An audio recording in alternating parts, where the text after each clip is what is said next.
ಪ್ರಿಯ ಸ್ನೇಹಿತರೆ, ಎಲ್ಲರಿಗೂ ನಮಸ್ಕಾರ. ಇವತ್ತಿನ ಟಾಪಿಕ್ ಏನಂದ್ರೆ ಕಾಡಿನಲ್ಲಿ ಸಿಗುವ ಮಶ್ರೂಮ್, ಅಂದ್ರೆ ಕನ್ನಡದಲ್ಲಿ ಅಣಬು ಹೇಳ್ತಾರೆ. ಅದರ ಬಗ್ಗೆ ನಾನು ನಿಮ್ಗೆ ಪರಿಚಯ ಮಾಡ್ಕೊಡ್ತೀನಿ. ನೋಡಿ ಸ್ನೇಹಿತರೆ, ಇವಾಗ ಹೇಳಿದ್ನಲ್ಲ ಮಶ್ರೂಮ್ ಅಂತ ಹೇಳಿ. ನೋಡಿ ಇದೇ ಮಶ್ರೂಮು. ಇದ್ರ ಮೇಲ್ಗಡೆ ನೋಡಿ ಒಳ್ಳೆ ಹೂವಿನ ಆಕೃತಿ ತರ ಇದೆ. ನೋಡಿ ಮೇಲ್ಗಡೆ ಫುಲ್ ಕಾಫಿ ಕಲರ್ ಆಗಿರುತ್ತೆ. ಹಾಗೆ ಕೆಳಗಡೆ ನೋಡ್ಬೋದು ನೀವು, ವೈಟ್ ಮತ್ತೆ ಚಿಕ್ಕಿ ಚಿಕ್ಕಿ ಟೈಪ್ ಬರುತ್ತೆ. ಬಟ್ ಇದು ಏನಂದ್ರೆ ತಿನ್ನಲು ಯೋಗ್ಯತೆ ಇಲ್ಲ, ಯಾಕಂದ್ರೆ ಇದು ವಿಷಕಾರಿಯಾಗಿರುತ್ತೆ. ಇದು ಹೇಗೆ ಬೆಳೀತಿದೆ ಅಂದ್ರೆ, ಸುಮಾರು ಈ ಮಳೆಗಾಲ ಟೈಮಲ್ಲಿ ಅಂದ್ರೆ ಮಾನ್ಸೂನ್ ಟೈಮಲ್ಲಿ ಜೂನ್ ಜುಲೈ ಆ ಟೈಮಲ್ಲಿ ಮಳೆ ಬಂದಾಗ ಏನಾಗುತ್ತೆ, ಉದಾಹರಣೆಗೆ ಮಳೆ ಬಂದಾಗ ಮರದ ಎಲೆ ಉದ್ರಿ ಅದರಿಂದ ಗೊಬ್ಬರ ಆಗುತ್ತೆ ಅಲ್ವಾ, ಆ ಗೊಬ್ಬರದಿಂದ ಇಂಥ ಮಶ್ರೂಮ್ ಹುಟ್ಟುತ್ತದೆ.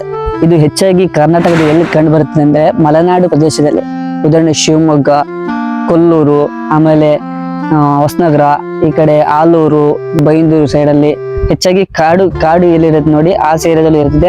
ಹಾಗೆ ಕಾಡಿನ ಪಕ್ಕದಲ್ಲಿ ಮನೆಗಳು ಇರ್ತದಲ್ಲ ಆ ಜಾಗದಲ್ಲೂ ಇರುತ್ತದೆ ಇದು ಅಣಬು. ಇದಕ್ಕೆ ಇಂಗ್ಲಿಷ್ ಅಲ್ಲಿ ಮಶ್ರೂಮ್ ಅಂತ ಹೇಳ್ತಾರೆ. ಕೆಲವು ಮಶ್ರೂಮ್ ತಿನ್ನಕ್ಕೆ ಯೋಗ್ಯತೆ ಇರುತ್ತೆ ಕಾಡಿನಲ್ಲಿ, ಕೆಲವು ವಿಷಕಾರಿಯಾಗಿರುತ್ತೆ. ಇವಾಗ ನಾನು ನಿಮ್ಗೆ ತೋರಿಸಿದ್ನಲ್ವಾ, ಇದು ಫುಲ್ ವಿಷಕಾರಿಯಾಗಿರುತ್ತೆ. ಇದನ್ನು ಯಾರು ತಿನ್ನಕ್ ಆಗಲ್ಲ. ಈ ಸ್ನೇಹಿತರೆ, ಇದು ಭೂಮಿಯಲ್ಲಿ 1 ಬಿಲಿಯನ್ ವರ್ಷಗಳಿಗಿಂತಲೂ ಹಳೆಯ ಜೀವಿ ಎಂದು ವಿಜ್ಞಾನಿಗಳು ನಂಬುತ್ತಾರೆ. ಇದು ಸಸ್ಯವೂ ಅಲ್ಲ, ಪ್ರಾಣಿಯೂ ಅಲ್ಲ. ಇದು ಶಿಲೇಂಧ್ರ ಜಾತಿ ಎಂಬ ಗುಂಪಿಗೆ ಸೇರುತ್ತಿರುತ್ತದೆ. ನೋಡಿದ್ರೆ ಸ್ನೇಹಿತರೆ, ಇನ್ನೊಂದು ಮಶ್ರೂಮು.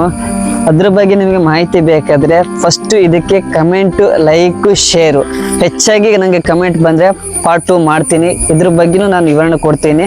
ಅಲ್ಲಿ ತನಕ ನನಗೆ ಸಪೋರ್ಟ್ ಕೊಡಿ.